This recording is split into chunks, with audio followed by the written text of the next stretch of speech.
नमस्कार।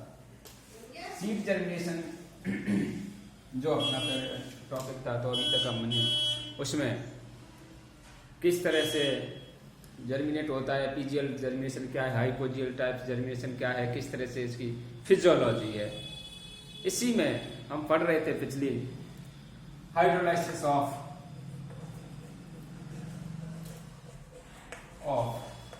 Food reserve. तो यहाँ पर हमने पढ़ा था कि मेनली जो सीड होता है उसमें रिजर्व फूड कार्बोहाइड्रेट्स की फॉर्म में, फैट्स एंड प्रोटीन्स, ये मुख्य जो चीजें हैं यहाँ पर ये रिजर्व रहता है। तो कार्बोहाइड्रेट्स जो फॉर्म है वो कॉम्प्लेक्स फॉर्म में, यहाँ पर जो रिजर्व फूड होता है वो कॉम्प्लेक्स फॉर्म में यहाँ पर रिजर्व रहेंगे। जब सीड जर्मिनेट होता है तो जो कार्बोहाइड्रेट्स हैं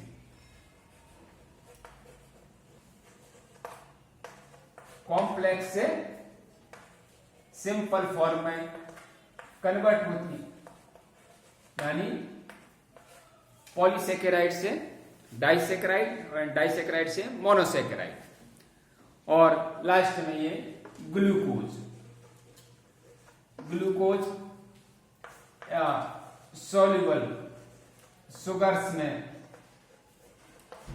कन्वर्ट हो जाएंगी, चेंज हो जाएंगी, और यहां से ये ग्लाइकोलाइसिस एंड क्रेब्स चक्र के द्वारा एटीपी का निर्माण करेंगे, यानी यूज में आ जाएगा, एनर्जी का प्रोडक्शन करते। इसमें यहां पर alpha and beta amylase enzymes and beta glucosidase enzymes, ये मुख्य एंजाइम्स हैं जो कॉम्प्लेक्स जो कार्बोहाइड्रेट्स हैं उनको सिंपल में कन्वर्ट करते हैं। माल्टोज से ग्लूकोज एंड लिमिट डेक्सट्रिन वगैरह, लेकिन लास्ट में ये सॉल्युबल फॉर्म में कन्वर्ट हो जाएंगे। इसी तरह से जो प्रोटीन्स होती हैं, प्रोटीन्स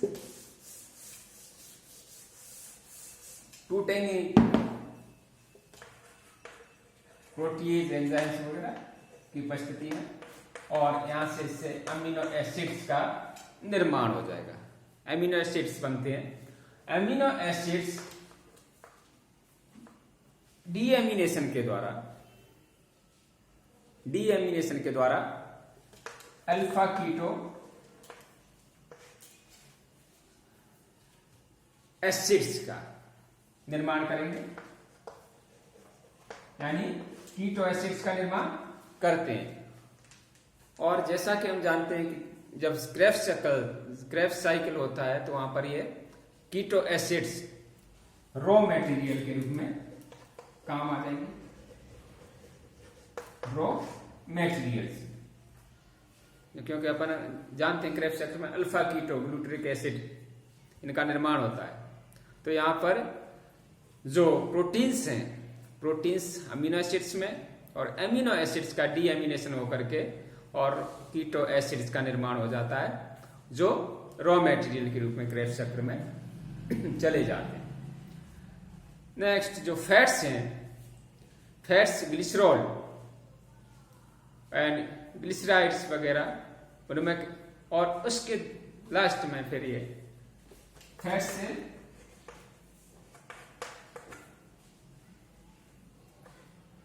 एसिटाइल कोएंजाइम ए का निर्माण होता है। एसिटाइल कोएंजाइम ए या तो क्रेब्स साइकिल में एंटर कर जाएगा, या फिर ग्लाइकोलाइसिस साइकिल के द्वारा पुनः फैट से ग्लाइकोलाइसिस साइकिल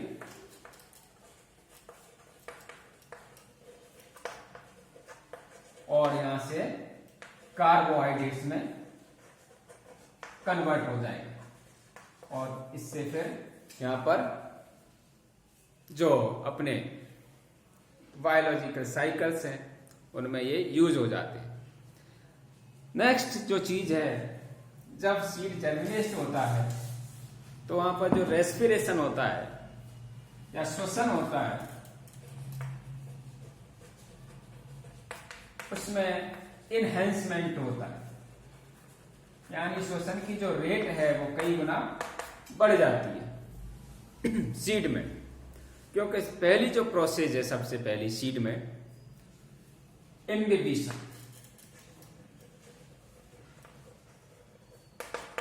इम्बिबिशन से जो सीड कोट होगा, सीड कोट सॉफ्ट हो जाता है। कैसा हो जाएगा? सॉफ्ट हो जाएगा। और सॉफ्ट होने से इसमें जो एनवायरमेंटल ऑक्सीजन है, एनवायरमेंट मीन्स बाहर से ऑक्सीजन इसमें डिफ्यूजन के द्वारा एंटर कर जाएगी,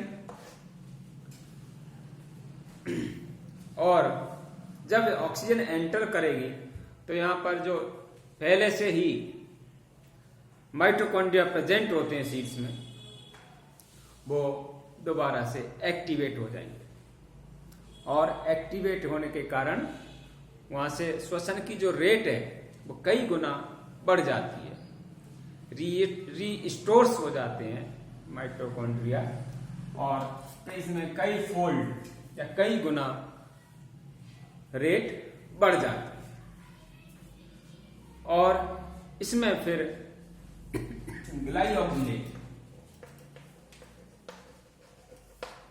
ग्लाइऑक्सिलेट साइकिल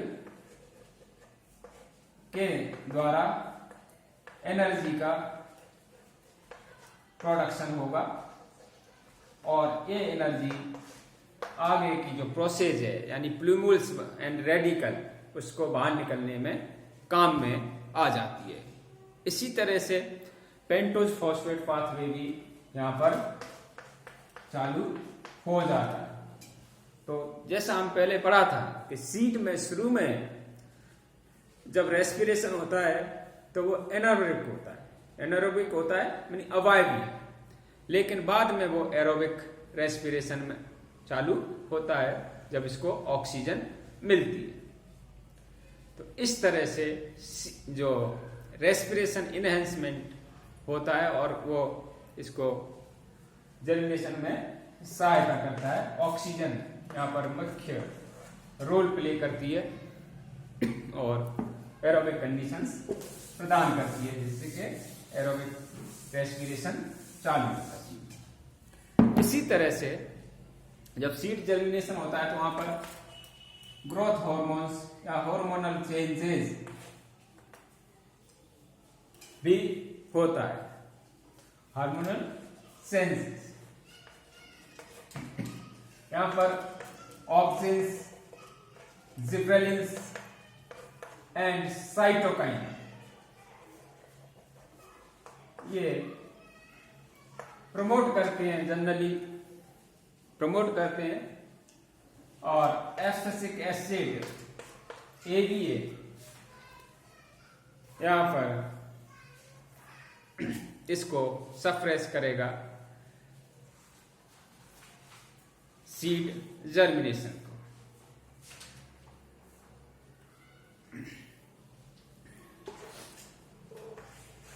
ऑक्सिन्स जो होता है उसका कोई मुख्य रोल नहीं है सीड में, सीड जर्मिनेशन में, लेकिन जब सीड सबसे पहले इम्बिबिशन होता है, पानी इसको मिलता है, तो उसमें जो ग्रोथ रिटार्डेंट्स या ग्रोथ रिटार्डेंट्स प्रेजेंट होते हैं वो लीचिंग के थ्रू बाहर आ जाते हैं, और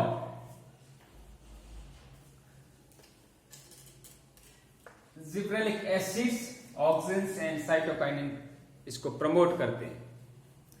तो ऑक्सिन्स का कोई विशेष रोल नहीं है सीड जर्मिनेशन में, इतना रोल प्ले नहीं करता, लेकिन जिब्रेलिक एसिड है वो सीड को मुख्य भूमिका अदा करता है सीड जर्मिनेशन में। जिब्रेलिक एसिड इसका सबसे पहले जिब्रेलिक एसिड जो बनते हैं वो एम्ब्रियोनिक एक्सिस में, एक्सिस यहां पर इसका सिंथेसिस होगा, और एम्ब्रियोनिक एक्सिस से ये ट्रांसलोकेट होकर के और एल्यूरोन लेयर में पहुंच जाता है। एल्यूरन लेयर्स से ये gibberellic acid alpha amylase enzymes उनका सीक्रेशन होता है, यानी हाइड्रोलाइटिक एंजाइम्स हैं उनका सीक्रेशन होगा, जिससे हाइड्रोलाइसिस हो जाता है रिजर्व फूड का। और ये एंडोस्पर्म मेनली जो सीड है उसमें सीरियल्स में वहां एंडोस्पर्म्स प्रेजेंट होता है। तो सीरियल्स में जिब्रेलिक एसिड्स जो होती हैं उनका जो प्रोडक्शन होता है एम्ब्रियोनिक एक्सिस में होता है, और ये मुख्य रोल प्ले करता है सीड जर्मिनेशन में। साइटोकाइनिन्स भी, जैसा कि हम जानते हैं, साइटोकाइनिन भी ग्रोथ प्रोमोटर हार्मोन से, क्योंकि ये रेट बढ़ा देता है सेल्स जो होती हैं उनकी डिवीजन की, तो इससे भी सीड जर्मिनेशन में सहायता मिलती है। जबकि एब्सिसिक एसिड्स एंड मॉर्फेक्टिन्स ये दो ऐसे सब्सटेंस हैं जो इसको ग्रोथ को रिटार्ड करेंगे, रिड्यूस करेंगे, यानी इसका इनहिबिशन कर। अब यहां पर जो रेशो है gibberellic acids and auxins and gibberellins, इनका जो रेशो है ये भी मुख्य रोल प्ले करता है कि किसमें सीड किस तरह की जो टाइप ऑफ जर्मिनेशन है सीड का, उसमें ये डिटरमाइन करता है कि इसका दोनों का जो रेशो है लो है या हाई। उसी के आधार पर सीड का जो जर्मिनेशन होगा वो एपीजियल एंड हाइपोजियल टाइप का निर्धारित होता है सीड का। तो इन दोनों का जो रेशो है, जब ज्यादा है तो एपीजियल है, लो में हाइपोजियल, डिपेंड करता है प्लांट्स में स्पीसीज पर इसके रेशो। लाइट में भी जो फोटोब्लास्टिक सीड्स हैं, लाइट इसमें फोटोब्लास्टिक सीड्स, उनमें जो क्वालिटी ऑफ लाइट है वो डिपेंड करती है, यानी किस तरह की लाइट से, रेड लाइट से, फॉर रेड लाइट से, तो उसमें निर्भर करता है कि प्रमोट करती है। जैसे अपन लेटेस्ट का उदाहरण लें तो क्वालिटी ऑफ लाइट है, रेड लाइट है, वो इसको सीड का जो जर्मिनेशन है उसको बढ़ाती है इसमें। और इसमें जो मुख्य चीज है वो है फाइटोक्रोम्स, क्योंकि सीड्स में फाइटोक्रोम्स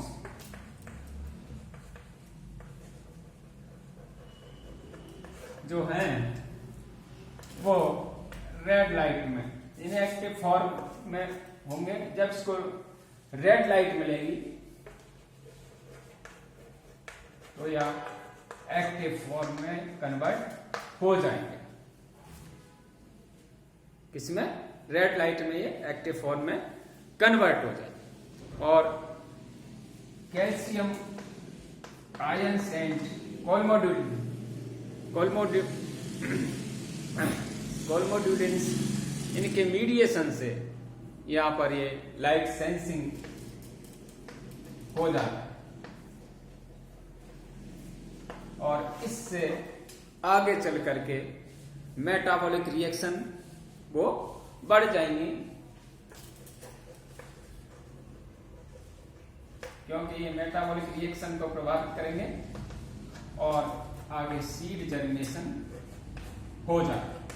तो इस तरह से अगर अपन लेटेस्ट का उदाहरण लें तो वहां पर जो रेड लाइट है वो इसको प्रभावित करती है, यानी रेड लाइट में ये अच्छे से जर्मिनेशन होंगे, जबकि फॉर रेड लाइट में ये जर्मिनेट नहीं होंगे। और इसमें मुख्य जो रोल है वो फाइटोक्रोम्स का है। इसी तरह से टेम्परेचर भी मुख्य चीज है कि कितने डिग्री सेल्सियस पर सीड प्रॉपरली जर्मिनेट होते हैं। डिपेंड करता है ट्रॉपिकल सी या टेम्परेट कंडीशंस हैं और सीड्स की जो चीज़ है उस पर। जो ट्रॉपिकल रीजन है वहाँ पर जो सीड्स है जो वहाँ की जो वेजिटेशन है वो 25 से 30 डिग्री पर अच्छे से जर्मिनेट होते हैं, क्योंकि वहाँ पर permeability of seed coat, membrane and mitochondrial activity and activity of enzymes, ये सारी चीजें टेम्परेचर पर निर्भर करती हैं। इसी तरह से टेम्परेट रीजन से अगर टेम्परेट कंडीशंस हैं तो वहाँ पर 10 to 20 डिग्री जो सेल्सियस टेम्परेचर है उसमें अच्छी तरह से जर्मिनेट होंगे सीड्स।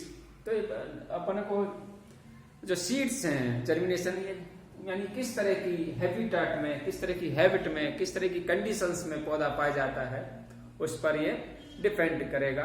ट्रॉपिकल से एरिया का या टेम्परेट रीजन्स का है। कुछ सीड्स में चिलिंग ट्रीटमेंट भी जरूरी है, उसके बगैर ये जर्मिनेट नहीं होते हैं। तो इस तरह से जो मुख्य है किस तरह से सीड्स में हाइड्रोलाइसिस, रिजर्व फूड का, उसके बाद रेस्पिरेशन इनहेंसमेंट हुआ, उसके बाद फाइटोक्रोम्स एंड टेम्परेचर, ये भी यहाँ पर मुख्य रोल प्ले करते हैं और ये सीड जर्मिनेट होता है, मीन्स इसमें रेडिकल्स एंड प्लूमल्स बाहर निकलते हैं। अब कौन कौन सी कंडीशंस हैं, फैक्टर्स इसको अफेक्ट करते हैं, नेक्स्ट अपन पढ़ेंगे नेक्स्ट क्लास में। Thank you.